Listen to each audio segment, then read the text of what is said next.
This channel does not promote any violent, harmful, or illegal activities. All content provided by this channel is meant for an educational purpose only. বাহ, এবার হয়েছে স্বাদ। হ্যাঁ, অপূর্ব স্বাদ। এমডিএচ এর চাঙ্কি চাট মশলা, জীবনে আসল স্বাদ জাগলো। আসল মশলা এসএস এমডিএচ। আর শুরুতে যে খবরের দিকে নজর রাখবো, ইরান ইসরায়েল যুদ্ধ আরো তীব্র হচ্ছে। ইরানের হামলার পাল্টা অ্যাটাক করেছে ইসরায়েল। বড় খবর, ইসরায়েলের অপারেশন রাইজিং লায়নে ইরানে নিহত 6 জন বিজ্ঞানী সহ 78 জন, আহত প্রায় 350। যুদ্ধের গতি প্রকৃতি কোন দিকে যাচ্ছে, সায়ন্তর কাছ থেকে আপডেট নেব। সায়ন্ত। একদমই শুভজিৎ, দেখো যে পরিস্থিতি তৈরি হয়েছে সেটা কিন্তু ক্রমশ আরো ভয়াবহ হয়ে উঠছে। কারণ ইতিমধ্যে ইসরায়েল সেনা সূত্রের খবর, জেরিসো 2 এবং জেরিসো 3 দুটি ইন্টারকন্টিনেন্টাল ব্যালিস্টিক মিসাইল নিজেদেরকে প্রস্তুত রাখার সিদ্ধান্ত নিয়েছে এবং ইতিমধ্যে প্রধানমন্ত্রী বেঞ্জামিন নেতানিয়াহুর কাছ থেকে সেই নির্দেশ এসে গিয়েছে। অর্থাৎ এই যুদ্ধ, এই পরিস্থিতি যদি থাকতে থাকে তাহলে এই দুটো ইন্টারকন্টিনেন্টাল ব্যালিস্টিক মিসাইল ইরানের ওপর যদি পড়ে তাহলে মানচিত্র থেকে ইরানের অনেকটাই অংশ মুছে যাবে বলে মনে করছেন প্রতিরক্ষা বিশেষজ্ঞরা। এই অবস্থায় দাঁড়িয়ে ইরান কিভাবে নিজেদের এয়ার ডিফেন্স সিস্টেম দিয়ে এই মিসাইলগুলোকে প্রতিহত করে সেটাই কিন্তু দেখার। দেখো ইতিমধ্যে ইসরায়েলের প্রায় কমপক্ষে 6 থেকে 10 জনের মৃত্যু হয়েছে, 200 জনের কাছাকাছি আহত। অন্যদিকে ইরানে প্রায় 78 জনের মৃত্যু হয়েছে, যার মধ্যে 6 জন নিউক্লিয়ার সায়েন্টিস্টও রয়েছে। অর্থাৎ দুপক্ষের লড়াই যে ক্রমশ বাড়ছে তা কিন্তু নিঃসন্দেহে বলা চলে। গতকাল রাতে কিন্তু একের পর এক এবং একের পর এক জনবসতি শহর মিসাইল অ্যাটাক হয়েছে ইরানের তরফে এবং সেই মিসাইলের মধ্যে প্রায় 70 থেকে 75% আটকাতে সক্ষম হলেও একাধিক শহরে কিন্তু প্রায় মিসাইল আসতে পড়েছে এবং তাতে কিন্তু ধ্বংসস্তূপে পরিণত হচ্ছে সেই শহরগুলো। অন্যদিকে ইসরায়েলও কিন্তু নিজেদের আক্রমণের ঝাঁজ বাড়িয়েছে। ইরানের একাধিক শহর এবং একাধিক জায়গায় এই মিসাইল আসতে পড়েছে। তবে জনবসতি এলাকাকে এড়ানোর চেষ্টা করছে ইসরায়েল বাহিনী। তারা কিন্তু মূলত ইরানের যে সামরিক ঘাঁটি, এমনকি জ্বালানি ক্ষেত্র, পোর্ট, এমনকি অয়েল, যে প্রাকৃতিক গ্যাসের যে ভান্ডার রয়েছে সেইগুলোতে অ্যাটাক হয়েছে। প্রায় 300 মিলিয়ন গ্যাস নষ্ট হয়েছে বলে ইতিমধ্যে জানা গিয়েছে। বেশ, নজর থাকবে সায়ন্তর সঙ্গে থাকো। শুভজিৎ বন্দ্যোপাধ্যায় বিশেষজ্ঞ এই মুহূর্তে আমাদের সঙ্গে রয়েছেন। শুভজিৎ বাবু, শুভজিৎ বলছি। শুভজিৎ বাবু, এই একই প্রশ্ন উঠেছিল যে ইউক্রেন কতদিন রাশিয়ার বিরুদ্ধে লড়াইটা টানতে পারবে। ইউক্রেন টানছে, টেনে চলেছে, নেপথ্যে রয়েছে একাধিক দেশের সাপোর্ট, পরোক্ষ সাপোর্ট। আজকের দিনে দাঁড়িয়ে সেই একই প্রশ্ন, ইরান কতদিন টানতে পারবে? না না, এখানে সব থেকে বড় প্রশ্নটা হলো তাদেরকে পেছনে ব্যাকআপটা কে দেবে। এবার যদি এই ব্যাকআপটায় ওআইসি খুব একটা তাদের পাশে দাঁড়াবে না, এটা ক্লিয়ার হয়ে গেছে।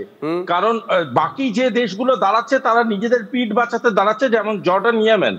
বাকি এদেরকে বাদ দিয়ে যদি কোনো পাওয়ার তাদের পাশে দাঁড়ায় সেক্ষেত্রে ইরান কিন্তু উইল কন্টিনিউ। কিন্তু আমার যতটুকুনি মনে হচ্ছে ইরানকে সেক্ষেত্রে কন্টিনিউ করতে দেবে না। তার একটাই কারণ, ইরানের যে ডিপোজিট আছে, অয়েল ডিপোজিট বা ফুয়েল ডিপোজিট আছে, সেই পেট্রোলিয়াম ডিপোজিটটার উপরে কিন্তু একটা বড় সড় আকারের ডিপেন্ডেন্সি আছে গোটা পৃথিবী।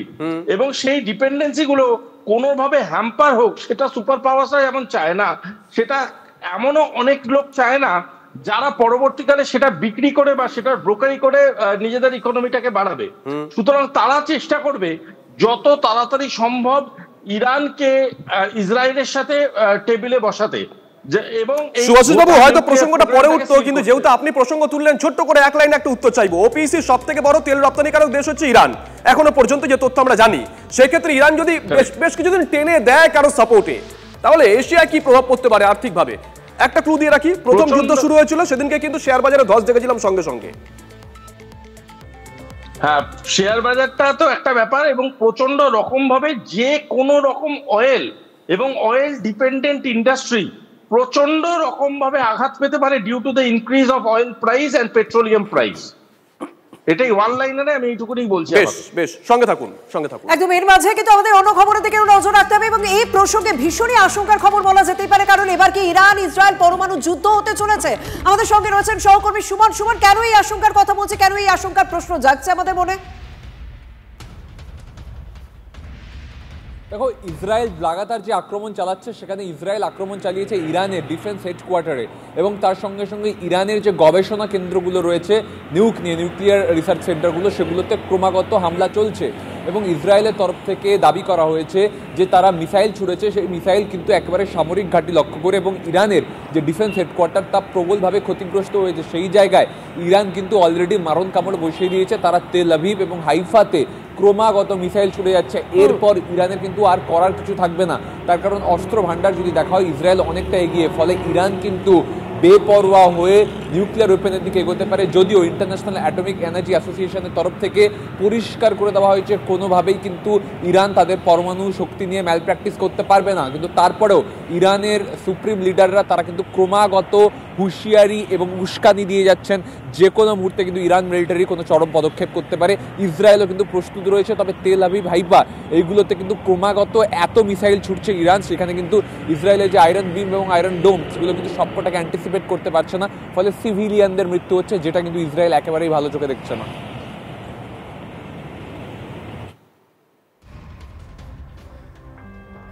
এবারে ঠিক যেরকম আপনাদের সামনে তুলে ধরছিলাম, এই ইরান ইসরায়েল যখন সম্মুখ সমরে, তখন অপরদিকে আপনারা নিশ্চয়ই দেখতে পারবেন যে দুই দেশের মেরুদণ্ডতেই আঘাত হানছে দুই দেশই। অর্থাৎ কোথায় তেলের ডিপো, কোথায় গ্যাসের ডিপো, কোথায় পারমাণবিক কেন্দ্র, একের পর এক অর্থাৎ মেরুদণ্ড ভেঙে দেওয়ার চেষ্টা। কিন্তু এই যে একটু আগে আমার সহকর্মী শুভজিৎ যে বিষয়টি তুলে ধরছিল যে ইতিমধ্যেই তেলের ডিপোতে যেমন হামলা হয়েছে, তাতে আন্তর্জাতিক বাজারে তার প্রভাব পড়েছে, ক্রুড অয়েলের ইতিমধ্যেই দাম বেড়েছে, তাহলে আমাদের মতো দেশগুলোর এই সাধারণ মানুষ যাদের, তাদের উপর কি প্রভাব পড়বে এই বিষয়টি আমরা জানবো। স্ট্র্যাটেজিক এক্সপার্ট শুভাশিস ব্যানার্জি রয়েছেন আমাদের সঙ্গে। মিস্টার ব্যানার্জি, এই জায়গাটাই ঠিক জানতে চাইবো, এই যে এক দেশ আরেক দেশের রীতিমতো সম্মুখ সমরে, কেউ কাউকে ছেড়ে কথা বলছে না, এমনকি সেটা নিউক ওয়েপন পর্যন্ত প্রায় ভাবনা চিন্তা চলে গেছে, সেই জায়গায় দাঁড়িয়ে যখন এই গ্যাস ডিপো, তেলের ডিপোতে হামলা হচ্ছে, অয়েল রিফাইনারিজে, তখন তার তো একটা ডিরেক্ট প্রভাব আমাদের মতো মানুষের উপরও পড়ছে। প্রথম কথাটা যদি নিউক নিয়ে আপনারা স্ট্রেস দেন, তাহলে আমি একটা উত্তর দিতে চাই, সেটা হলো নিউক কোনোদিন উইদাউট ডক্ট্রিন বা উইদাউট পারমিশন অফ ডক্ট্রিন এরকম ভাবে অ্যাপ্লাই করা যায় না।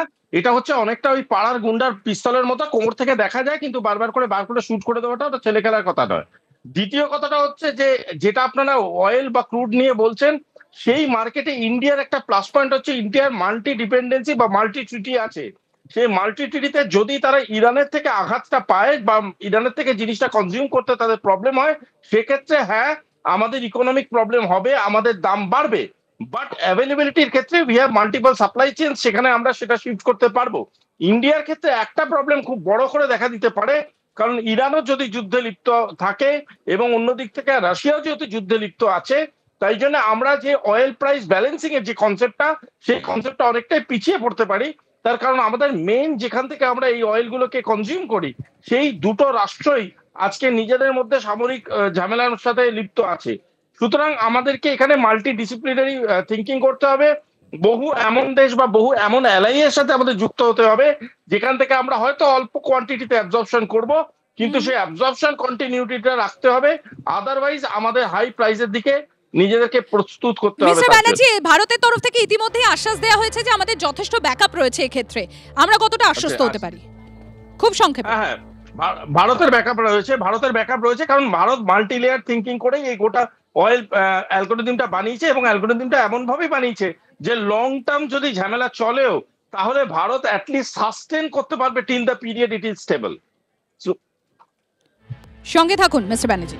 যদি এমডিএইচ কিচেন কিং কিচেনে থাকি তো আমরা যা ইচ্ছে তৈরি করতে পারি, বেগুনের ভর্তা, আলু কপি, ভিন্ডি মশলা, আরো অনেক কিছু।